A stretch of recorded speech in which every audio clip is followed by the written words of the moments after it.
Shalom Bapak Ibu saudara-saudara yang dikasihi oleh Tuhan.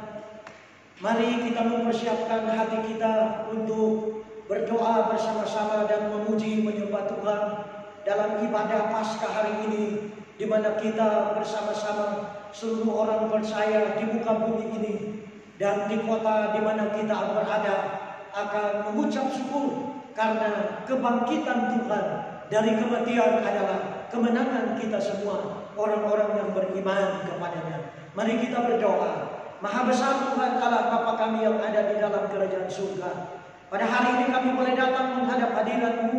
Kami mau menyerahkan ibadah kami pada hari ini ke dalam tangan-Mu. Kiranya Tuhan hadir di tengah-tengah kami, memimpin, menuntun dan memberkati ibadah kami dari awal pertengahan sampai akhirnya. Di dalam nama Tuhan Yesus Kristus kami sudah berdoa dan mengucap syukur. Haleluya. Semua orang yang percaya bersama-sama katakan amin. Mari kita akan memuji Tuhan bersama-sama, sebab Dia hidup ada hari esok. Sebab Dia hidup ada hari esok. Sebab Dia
pasalnya yang ke-28 ayatnya yang ke-5. Demikian bunyi firman Tuhan. Akan tetapi malaikat itu berkata kepada perempuan-perempuan itu, janganlah kamu takut, sebab aku tahu kamu mencari Yesus yang disalibkan itu. Saudara-saudara yang dikasihi oleh Tuhan, perempuan-perempuan yang dimaksudkan di sini adalah Maria Magdalena dan Maria yang lain. Dikatakan dalam firman Tuhan dalam Matius 28 ayat yang pertama, setelah hari Sabat lewat menjelang menyingsing fajar pada hari pertama minggu itu, pergilah Maria Magdalena dan Maria yang lain menengok kubur itu. Jadi waktu hari masih pagi-pagi, ada satu kerinduan yang besar dari hati para wanita, para perempuan, yaitu Maria Magdalena dan Maria yang lain. Mereka membawa rempah-rempah. Mereka ingin datang untuk menengok kubur Yesus.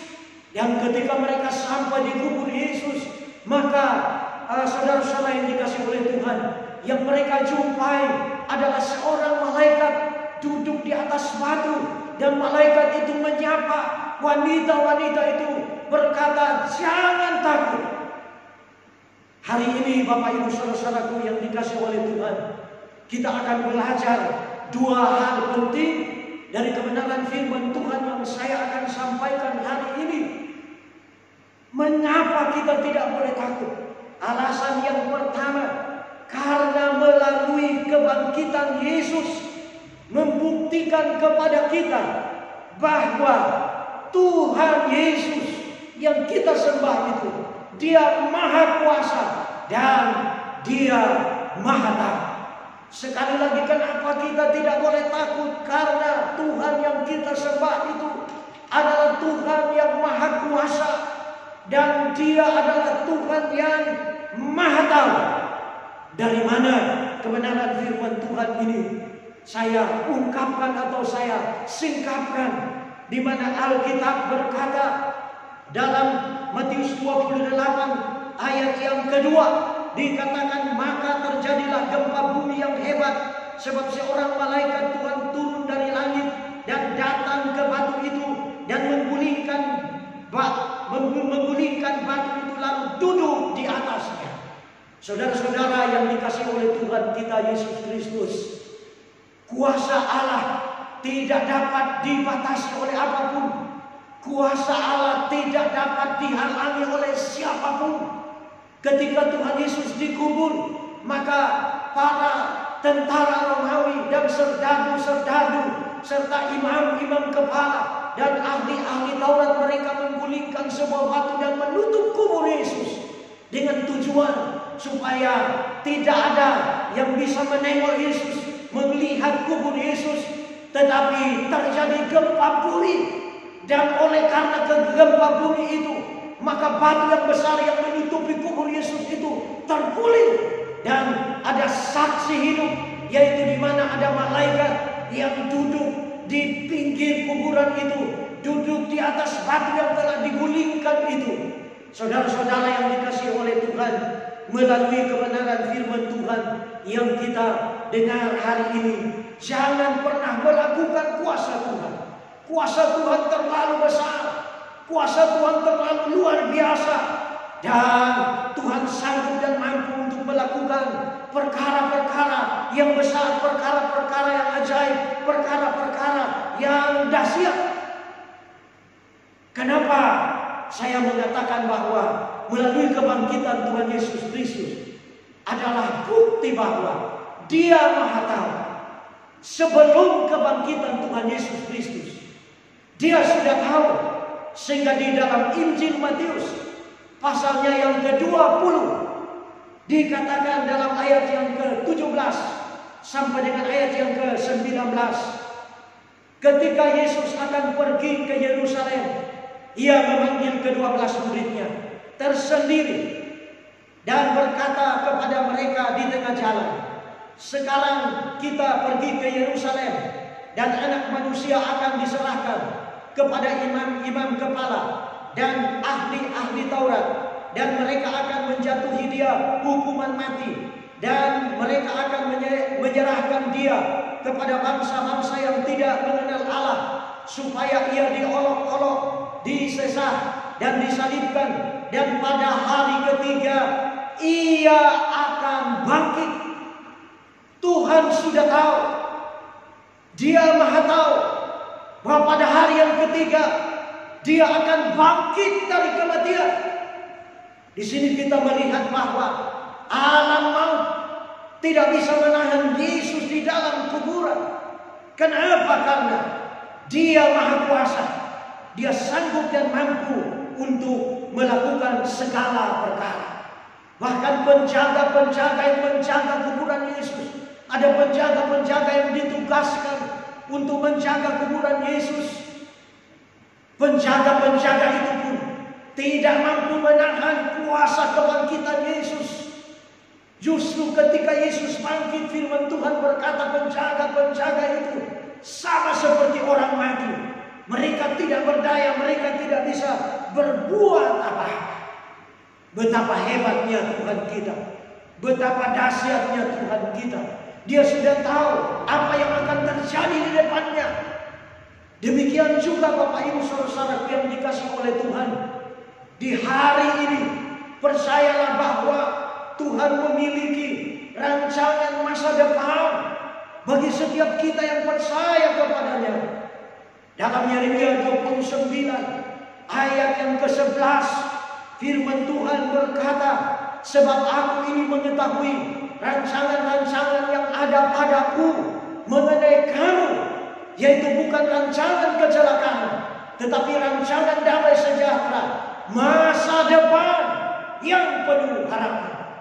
Hari ini mungkin ada di antara kekasih Tuhan merasa bahwa masa depannya suram.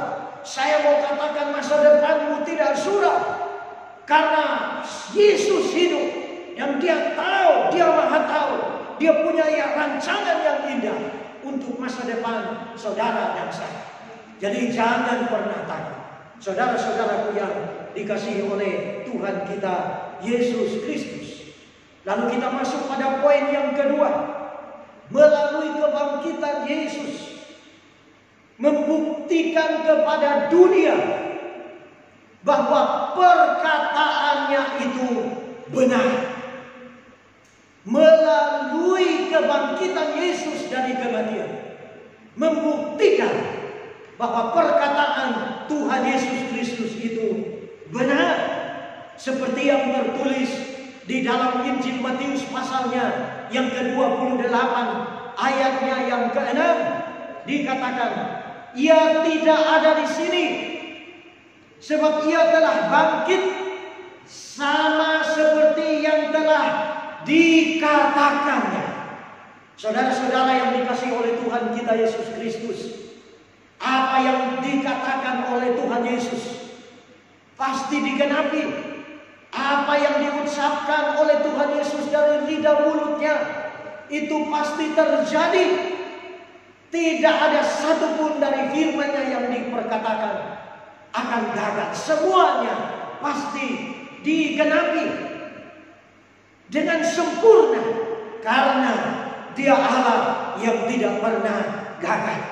Saudara-saudara yang dikasihi oleh Tuhan kita Yesus Kristus, di dalam firman Tuhan Bilangan 23 ayat 19 berkata, Allah bukanlah manusia sehingga ia berdusta, bukan anak manusia sehingga ia menyesal. Masakan ia berfirman dan tidak melakukannya, atau berbicara dan tidak menepatinya? Allah atau Tuhan yang kita sembah, yang kita percayai adalah Tuhan yang kudus, adalah Tuhan yang suci. Tidak ada dusta di dalam bibirnya, tidak ada dusta di dalam mulutnya. Apa yang Dia katakan, itu yang Dia akan kerjakan. Semua rancangan Tuhan pasti dikerjakan, pasti dilaksanakan. Dalam Yesaya 14 ayat yang ke-24, Tuhan semesta alam telah bersumpah, firman-Nya sesungguhnya seperti yang kumaksud. Firman-Nya sesungguhnya seperti yang kumaksud. Demikianlah akan terjadi, dan seperti yang kurancangkan, demikianlah akan terlaksana. Jadi rancangan Tuhan bagi kita itu sungguh sangat sempurna. Dia memiliki rancangan yang sungguh luar biasa untuk setiap kita. Bagaimana supaya rancangan Tuhan itu digenapi dalam kehidupan kita? Kita harus sungguh-sungguh percaya kepada Dia dengan segenap hati, dengan segenap jiwa, dengan segenap akal budi, dan dengan segenap kekuatan kita. Apabila kita percaya kepadanya dengan sungguh-sungguh, maka percayalah saudara-saudaraku, bahwa bagi Tuhan tidak ada yang sukar. Bagi Tuhan tidak ada yang mustahil. Mustahil bagi kita, mustahil bagi manusia. Tetapi bagi Tuhan tidak ada yang mustahil. Saudara-saudaraku yang dikasihi oleh Tuhan Yesus Kristus, jadi melalui kebangkitan Yesus membuktikan bahwa perkataannya benar. Yohanes 14 ayat yang ke-6, firman Tuhan berkata, Akulah jalan dan kebenaran dan hidup. Tidak ada seorang pun yang datang kepada Bapa kalau tidak melalui Aku. Jalan satu-satunya untuk sampai ke surga hanya satu. Jika kita percaya kepada Yesus, maka kita akan beroleh selamat. Perkataan firman Tuhan itu ya dan amin. Saya yakin, saya percaya, dan saya mengajak seluruh jemaat Tuhan untuk percaya sungguh-sungguh bahwa saudara tidak salah untuk menerima Yesus dan menjadikan Dia Tuhan dan raja di dalam hidupmu. Dan Dia akan menyelamatkan. Dia akan memimpin dan menuntun jalan-jalan hidup kita sekalian. Saudara-saudara, kita sampai pada kesimpulannya. Ada dua hal yang saya ingin tekankan di sini. Bahwa hari ini milikilah komitmen supaya percaya kepada Tuhan Yesus. Karena Dia yang memiliki surga dan bumi ini. Matius 28 ayat yang ke-18. Ketika Dia berjumpa dengan murid-muridnya, beberapa orang menyembah Tuhan, tapi beberapa orang ragu-ragu. Lalu Yesus mendekati mereka dan Dia berkata, "Kepadaku telah diberikan segala kuasa di surga dan di bumi ini." Yang kedua, percayalah Bapak Ibu saudara-saudaraku yang dikasihi oleh Tuhan, bahwa di dalam Yesus ada jaminan keselamatan dan hidup yang kekal. Dengarkan baik-baik, di dalam Yesus ada jaminan keselamatan dan kehidupan yang kekal. Kiranya melalui firman Tuhan yang kita dengarkan bersama pagi hari ini boleh membangkitkan iman kita, membangkitkan semangat kita untuk kita terus percaya dan tetap tekun, tetap setia sampai Tuhan Yesus Kristus datang kembali. Mari kita akan memuji Tuhan bersama-sama dengan sebuah pujian, Dia hidup, Dia Tuhan.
Kami mengucap syukur buat firman Tuhan yang sudah kami dengar. Meteraikan firman Tuhan itu di dalam hati kami dan di dalam pikiran kami. Dan Roh Kudus menolong setiap kami supaya kami mempercayai firman, supaya kami tidak meragukan kuasa kebangkitan Tuhan. Bahwa sesungguhnya 2000 tahun yang lalu Engkau benar-benar bangkit dari antara orang mati. Engkau boleh menyatakan dirimu kepada murid-murid-Mu dan juga kepada banyak orang. Mereka telah menyaksikan kehadiran-Mu di muka bumi ini. Untuk itu, biarlah pagi hari ini tidak ada seorang pun di antara kami yang takut, tetapi biarlah kami mulai memiliki iman bahwa Tuhan yang kami percayai, Dia Maha Kuasa dan Maha Tahu. Tuhan yang kami percayai, Dia tahu masa depan kami, dan Dia memiliki rancangan yang indah untuk masa depan kami sekalian. Di dalam Yesus ada jaminan keselamatan dan hidup yang kekal. Kiranya Tuhan menolong dan memberkati seluruh sidang jemaat-Mu yang hadir hari ini, yang mengikuti ibadah ini secara online, secara live, di rumah mereka masing-masing, di mana saja mereka berada.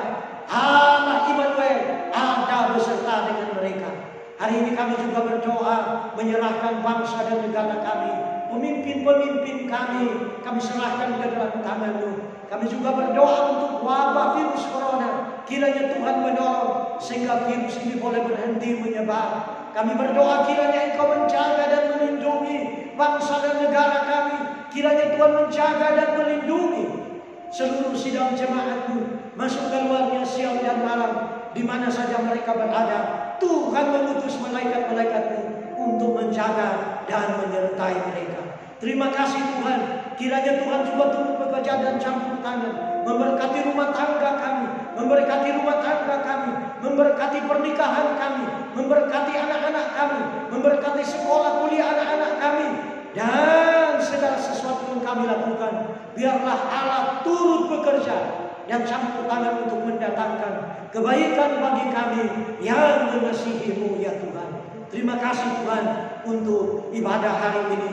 Kami persembahkan ibadah ini sepenuhnya ke dalam tangan pengasihan-Mu. Selanjutnya biarlah kuasa Roh Kudus yang akan terus memimpin dan berbicara kepada setiap pribadi. Kami alaskan doa kami dalam nama Bapa, Putra, dan Roh Kudus, yaitu di dalam nama Tuhan Yesus Kristus. Haleluya! Semua yang percaya bersama-sama katakan amin. Saudara-saudara yang dikasihi oleh Tuhan, ikuti siaran selanjutnya yang akan dipimpin oleh gembala sidang kita, yaitu Bapak Pendeta Daud Ruku bersama saya akan terus memimpin dan menuntun jemaat Tuhan untuk mengalami pertumbuhan iman dalam kehidupannya setiap hari dan di dalam menghadapi situasi dan tantangan yang ada di depan kita. Jikalau Bapak Ibu sungguh-sungguh memperhatikan firman Tuhan yang disampaikan, maka Bapak Ibu akan mendapatkan kekuatan, mendapatkan solusi, dan mendapatkan jalan keluar. Dan yang kedua, jika Bapak Ibu tergerak untuk memberikan persembahan kasih untuk mendukung pelayanan pekerjaan Tuhan di Gereja Bethel Indonesia Jemaat Bukit Sion, Jalan Lejen Suprapto nomor 116 Probolinggo, dipersilahkan untuk bisa mentransfer ke rekening gereja, dan untuk nomor rekeningnya Bapak Ibu saudara sekalian bisa membacanya atau melihat di dalam warta jemaat GBI Bukit Sion. Terima kasih, Tuhan memberkati kita semua. Amin.